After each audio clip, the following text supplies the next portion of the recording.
श्री स्वामी समर्थ. भाऊबीज, ज्याला यमद्वितीया असंही म्हणतात, हा दिवाळी पाठोपाठचा दुसरा दिवस असतो. या दिवशी भगिनी आपल्या भावाला ओवाळते आणि त्यांच्या दीर्घायुष्यासाठी प्रार्थना करते. याच दिवशी यमराज आणि त्यांची बहीण यमुना म्हणजेच यमी यांच्याशी संबंधित एक सुंदर कथा सांगितली जाते. चला सविस्तर बघूया. भाऊबीजचा उगम. यमद्वितीयाची कथा.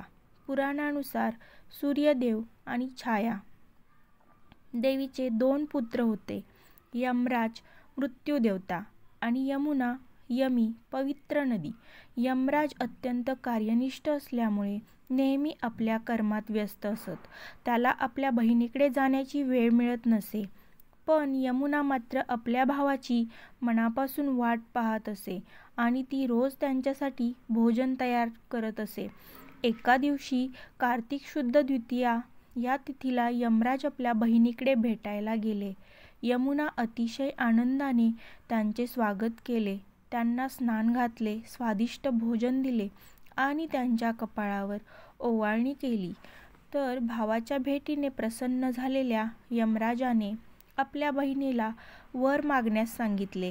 यमुनाने मागितले की ज्या दिवशी तू माझ्याकडे आलास त्या दिवशी आणि दरवर्षी जो भाऊ आपल्या बहिणीकडे येईल त्याला तू दीर्घायुष्य आणि समृद्धी देशील. यमराजाने होकार दिला आणि म्हणाले, या दिवशी जो भाऊ आपल्या बहिणीकडून ओवाळणी घेईल त्याला माझ्या दृष्टीने अकाल मृत्यू येणार नाही. तेव्हापासून हा दिवस यमद्वितीया म्हणून ओळखला जाऊ लागला आणि भाऊबीज साजरी करण्याची प्रथा रूढ झाली. यमपूजन का करतात? या दिवशी यमराजाचे पूजन केले जाते कारण तो मृत्यूचा अधिपती असून त्याची कृपा लाभावी, अकाल मृत्यू टळावा, जीवनात शांती समृद्धी लाभावी म्हणून यमपूजनाचा विधी केला जातो. यामुळे हा दिवस भावंडांच्या नात्याचे संरक्षण आणि दीर्घायुष्याची प्रार्थना यासाठी अतिशय मंगल मानला जातो. साजरा करण्याची प्रथा.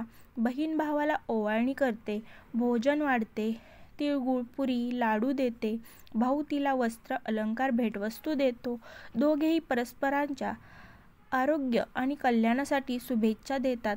थोडक्यात भाऊबीज साजरी करण्यामागील कारण म्हणजे भावा आणि बहिणीच्या प्रेमाचा सन्मान, दीर्घायुष्याची इच्छा आणि यमराज यमुनेच्या भेटीचा स्मरण उत्सव.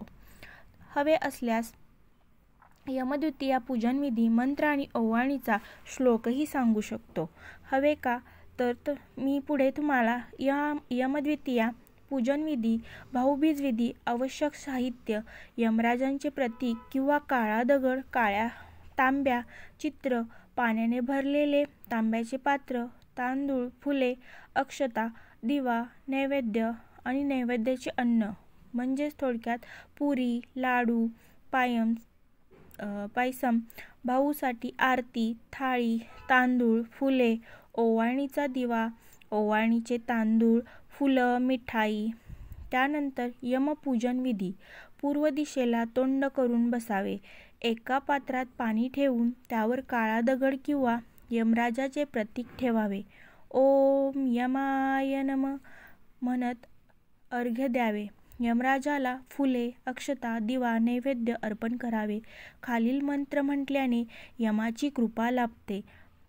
आपला हा मंत्र आहे, ओम यमाय नमः, ओम धर्मराजाय नमः, ओम छायाया पुत्राय नमः, ओम कालाय नमः, ओम सर्वभूतक्षयाय नमः. अर्थ: यमराजा, धर्मराजा, सूर्यपुत्र, काळस्वरूप, सर्व प्राण्यांचा क्षय करणाऱ्या त्या देवताला नमस्कार असो. यमराजाला प्रार्थना करावी, हे यमदेवा, आमच्या आयुष्याला दीर्घायुष्य, आरोग्य आणि सुख दे, अकाल मृत्यू दूर ठेव. भाऊबीज ओवाळणी विधी. बहीण भावाला आसनावर बसवते, त्यांच्या कपाळावर कुंकू व अक्षता लावते किंवा दाखवते. ओवाळणीचा ताट फिरवून आरती म्हणते. त्यानंतर त्यांना आवडीचे भोजन वाढते. भाऊ तिच्या हस्ते ओवाळणी घेतो आणि भेटवस्तू देतो. पारंपरिक ओवाळणी श्लोक किंवा आरती मी इथे सांगणार आहे. भाऊ माझा चंद्रासारखा, त्यांचे नाव मोठे व्हावे. यमराजा तुझ वंदितो, अकाल मरण दूर व्हावे. तिळगुळ घ्या, गोड गोड बोला, भावा बहिणीचे नाते जपून ठेवा. किंवा पारंपरिक आरतीप्रमाणे ओवाळते मी भावाला, यमद्वितीयेस या, दीर्घायुष्य लाभो तुला, आयुष्य असो सदा. धार्मिक अर्थ या पूजनात यमराजाला प्रसन्न करून दीर्घायुष्य आणि भावा बहिणीच्या नात्यातील प्रेम, संरक्षण व आशीर्वाद अंतर्भूत असतात. म्हणूनच हा दिवस भावंडांच्या बंधनाचा सर्वात मंगल दिवस मानला जातो. तुम्हाला हा व्हिडिओ आवडला असेल तर लाईक, शेअर आणि सबस्क्राईब करायला विसरू नका. Thanks for my watching videos.